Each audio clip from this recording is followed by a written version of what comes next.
Headlines. Here's an update on a shooting that happened in West Monroe. It happened in the 400 block of South 2nd Street last night just before 10. There's no word on victims or suspects. Police are investigating. We will update you as we learn more. And on to another news update this morning. We're looking more into the background of a man police have charged for the triple homicide in Concordia Parish. Darion Bell is no stranger to the wrong side of the law. He's been denied bond for the murders of Rosie Ellis and Johnny Hooper. They were found dead Saturday in a home on the 100 block of Waver Street in Faraday. Bell was arrested in connection to their deaths.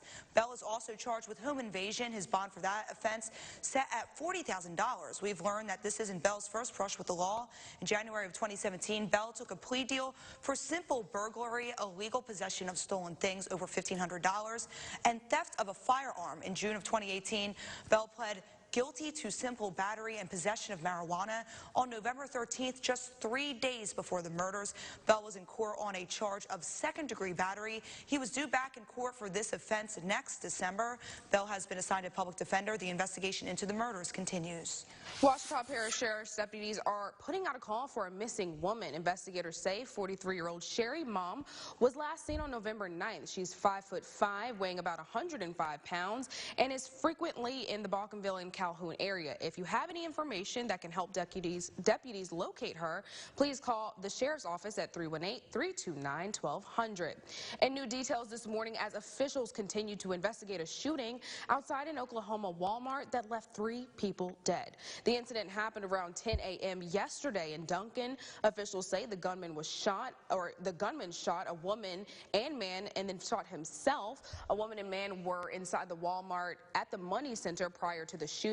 And during a press conference, officials said one of the victims was or is an employee of Walmart. And all 3 people knew each other. So according to a statement from Walmart, this was a, quote, isolated incident in the parking lot and not an active shooter situation. The victims have not been identified. And they aren't Walter White and Jesse Pinkman, but they sure are cooking like them. 2 Arkansas College professors have been arrested and charged with manufacturing methamphetamine. The Henderson State University professors were taken into custody after an extensive investigation a month ago. The science building had a chemical spill that closed the building, and the students said that's when they were suspicious and the rumor started. According to the Clark County Sheriff's Office, the professors arrested are Terry Bateman and Bradley Rowland. Deputies say the pair was arrested on manufacturing methamphetamine and the use of drug paraphernalia. Deputies say the 2 were the subjects of an investigation with the Henderson State University. According to the school, the Reynolds Science Center closed on October 8th due to a report of an undetermined chemical odor. Both professors are on administrative leave, which was effective October 11th. The Science Center was reopened on October 29th after an environmental service company cleaned the building. An investigative audit says former Sterlington Mayor Vern Breland and the town's former municipal advisor may have broken the law. The auditor's findings released Monday morning looks at the town's $21 million debt, citing 3 main issues, one being the town's financial projections. They find actual revenues were overstated while expenditures were understated. Second, they say $3.1 million in bonds were used inappropriately by Mayor Breland from January of 2016 to September of 2018. Bottom line is you're supposed to be using your bond revenues, the money that you receive from bonds, to be used for the purpose of the bonds. $3.1 million of that money got sent to different places, and so we feel as a result of that he possibly violated state law. The town also did not publicly bid on 2 lease agreements for the Sterlington Sports Complex and lighting, as well as the water management system. Sitting Mayor Cesar Velasquez says no one in the current administration is involved with these allegations. That investigation is now in the hands of the district attorney. Well, the holiday season is in full swing, and forget Elf on the Shelf. This year, you can be the elf yourself and help out that jolly old elf with Operation Santa. You'll find everything you need right here on the USPS website. All over the country, kids will send letters to Santa asking for everything from toys to basics like a warm coat or shoes. And you can make their Christmas wish come true.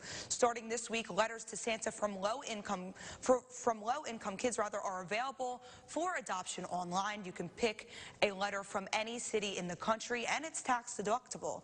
Just remember, your gift needs to be mailed out by December 20th.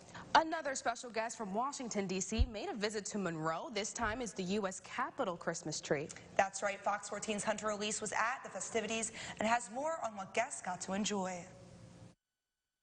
Hot chocolate, Christmas carols, and tree lightings. It's a recipe for Christmas. Hundreds packed the Monroe Civic Center parking lot Monday night to see the U.S. Capitol Christmas tree make a stop in Monroe.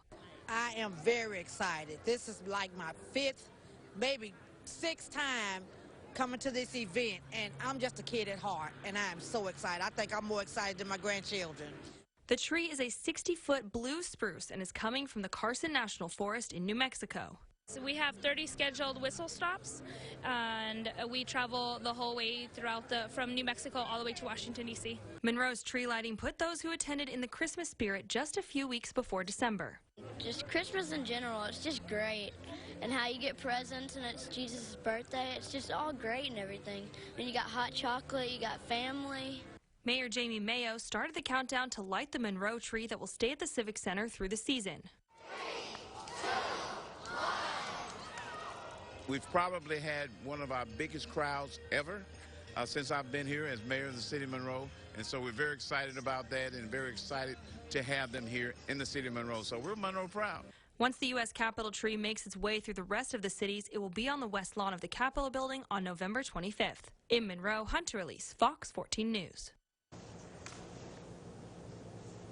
The holidays are just around the corner, but not everybody gets to spend this time at home. Some will be overseas so that we can spend time with our loved ones. Patty Jones started Operation Grits almost a decade ago. GRITS stands for Gifts Raised in the South. The program has brought cheer to more and more deployed troops every year through care packages. Care packages filled with items like snacks, wipes, crossword puzzles, and letters from home. Now, these are simple items we take for granted, but for troops overseas, they're necessities. Amy DeWitt has 2 sons in the military who have both received care packages from Operation Grits while overseas. To them, it's a lot. It's a lot, especially when they get that card that says, thank you for being a soldier. Thank you for taking time and being away from your family to take care of my family. You can head to our website if you want to learn how to get involved with Operation Grits. All the information will be on our website. And did you know that 1 in 4 children in Northeast Louisiana struggles with hunger? Well, you can help us make a difference with our Christmas food cheer drive through Friday, December 13th. You can drop off non-perishable food items at participating schools across the ArkLaMiss. All food collected will be delivered by Coca-Cola to the Food Bank of Northeast Louisiana. And to see a full list of schools participating, head to our website and click on the Community tab. Coming up next, after being invited to testify in the impeachment inquiry, President Trump says he'll strongly consider it. That's right. We take a look at how the commander-in-chief feels about the invitation and how both parties are responding on Capitol Hill when we return.